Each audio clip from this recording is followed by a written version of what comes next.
Welcome to the Complete Story Series from Mangastorian. My name is Benny, and today we're going to be covering Volume 13 of Attack on Titan. That means that this is a currently releasing series, and we'll get you caught up so you can go check it out yourself. All alterations to the panels, text, and images are to prevent copyright problems, and all art is owned by its respective companies. Later, the team begins to prep dinner, and Eren has been noticing that Historia has been rather short of late. The only time that she's really talked was the first night that they got here. She told them the story of her upbringing. You see, Krista Reese, aka Historia Reese, was born on a small farm owned by the Reese family, and all she can remember was helping around the farm. Her mother, though, always sat around reading books, never doing any housework. She was a very pretty woman, and when night would come, she would dress up in showy clothes and head off into town. It was like she had another source of income aside from the family's business at the farm. Soon, Historia learned to read and write, and she would stay up reading books, but the thing was, all the mothers in those stories showed interest in their children. But here, everyone ignored her, even her mother. Historia thought that one day she would try to hug her mother to see what kind of face her mother would make. But when she did, her mother looked disgusted and threw her off.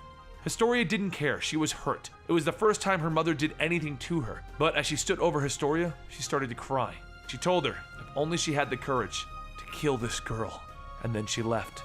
Those were Historia's mother's first words directly to her, and after that, her mother left and lived somewhere else. As time went on, it seemed like everyone would be much happier if Historia wasn't alive. But a few nights after the day the wall fell, she met her father for the first time, Rod Reese, the man who was the lord that ruled that land. Her mother was there too, but Rod tells Historia that she's going to be living with him from now on. But before they could leave, Historia's mother screams, and soon the three of them are surrounded by men. One of the men grabs Historia's mother, and that's when her mother shouts that she is not Historia's mother. She has nothing to do with the girl. The man asks Rod if it's true. Are either of these two related to him? And Rod looks down and he says, no. The man then slits the mother's throat and turns the knife to Historia. But before the man can kill Historia, Rod tells them to wait. He has an idea. Historia can live somewhere far away and have a new name. The name of Krista Lenz. As time passed, she stayed in a settlement for 2 years and then enlisted into the training corps. And that's when she met all of them. The next day, the experiments continue while everyone watches, but soon, Eren's Titan form is looking more and more different. Hanji shouts for Eren to give her a signal that he's okay, but with no response, Mikasa jumps down to get him.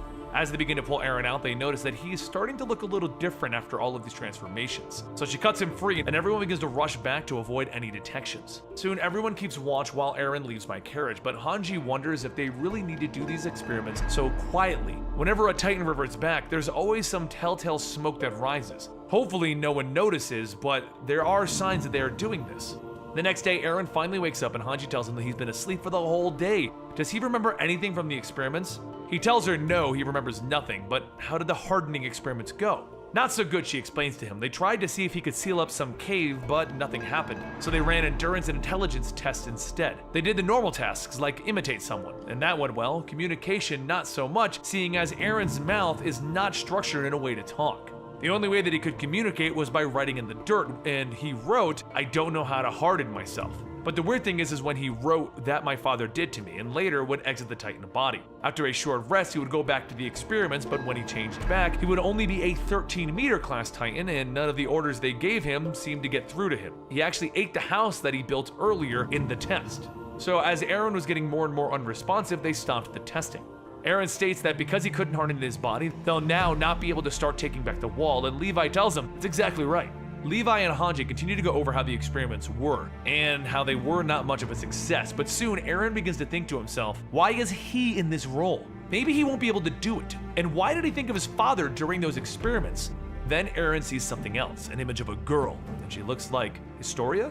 No. Struggling to remember, Mikasa tells Eren that he needs to rest now. Hanji mentions that now that they know that Eren cannot harden his body, they need to go after the Wallace and everyone around them. Because right now, Erwin is heading to the royal capital, and hopefully he'll be able to figure out why the Reese family is able to know these secrets about the Titans and not the ruler of humanity, the king. Over in the royal capital of Mitras, Erwin rides with Commander Niall to the royal summons.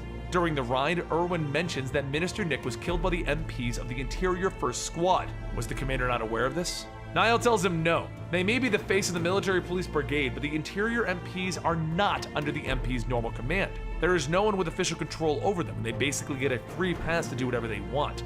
But didn't Erwin already know this? Erwin asks if handing Eren over to them will end this crisis that is happening inside of the walls, and Niall states that he doesn't know. He's not there to think, he's just there to do whatever job is given to him.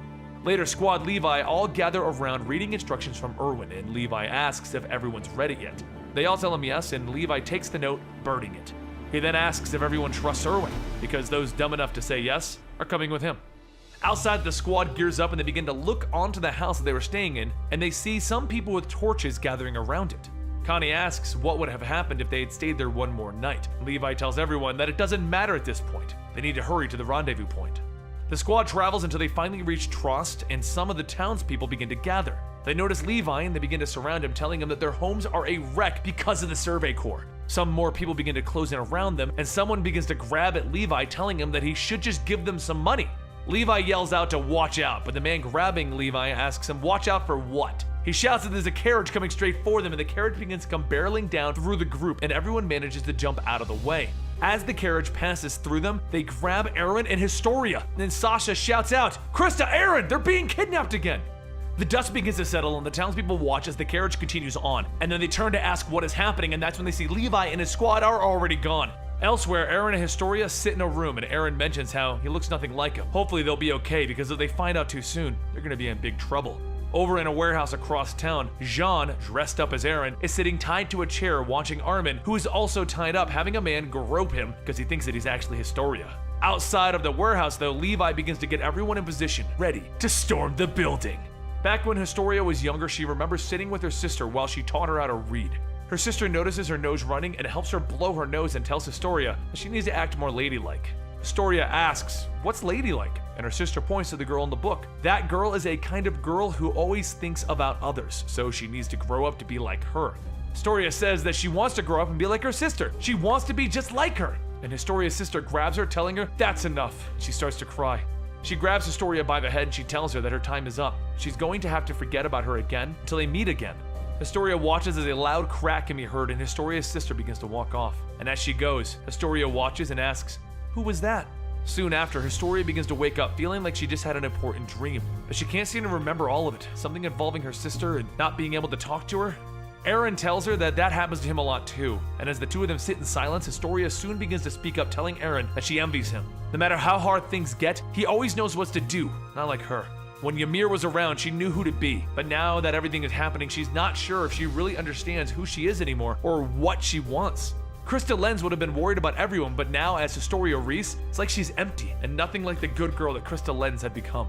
Aaron stops her and tells her that's not true. He actually prefers her the way she is now, because before it all seemed forced, and it was actually kind of creepy. But he at least knows that there's something that he likes about her now. She's just normal, a normal girl who's absurdly honest about everything.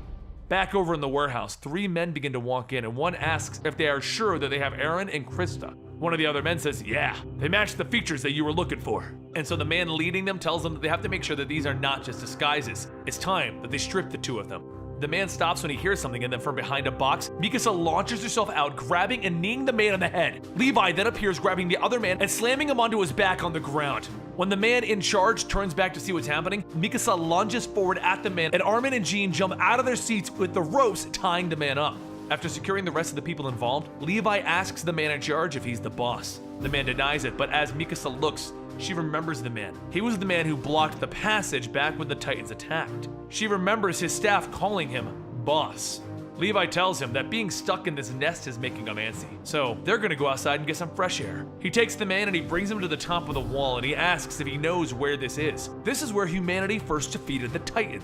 They use the strength of a Titan to close the wall here, but he's not here to lecture him. He's here to ask him why he made a deal with the interior MPs. The man says that there was never any deal. They were just told what to do so they wouldn't lose anything. Everything the Reeves Company has been seized by the real government under whatever charges they can come up with.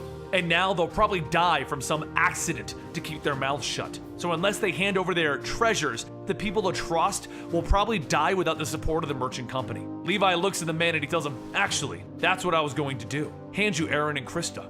Everyone looks shocked, and Levi says, under 3 conditions. 1, from now on, the Reeves Company will join the Survey Corps in opposing the Interior Military Police. 2, the Reeves Company will trust the Survey Corps wholeheartedly. And the man tells him, trust? That's a word that the merchants use as a joke. Levi looks at him and he tells him, I'm not speaking to a merchant. I'm speaking to you, Demo Reeves. And finally, the Survey Corps will receive priority access to any rare and luxury food, drink, and product that the company obtains, like tea, for example. Sasha behind him shouts, that's a fantastic condition! Demo looks at Levi and telling him that he's a greedier man than a merchant, and he likes that, so you have a deal. Later, along a rainy mountainside, the two interior MPs that Hanji ran into sit in a carriage asking Demo if Eren and Krista are actually where he says they are. Demo tells them, "Of course! We have them trapped!" And that's when the wheel of the carriage falls off the side of the cliff and the entire carriage begins to fall down the side of it. Demo begins to shout that he told them not to rush him, and now he's lost his horses. The officer said that he'll go and send out a search party for the horses, and as he leaves, Demo looks over the other cliff and sees Levi and Hanji holding two bodies and walking away. The guard from earlier that Hanji was talking to begins to wake up, and he begins to see Levi and Hanji standing in front of him with many devices, and Levi wearing an apron with blood all over it. Elsewhere though, Erwin returns back from Mitras, and he meets back up with Pixis. He says that they'll be able to use their combined strength to overthrow the government and seize control over what's left of humanity inside of these walls.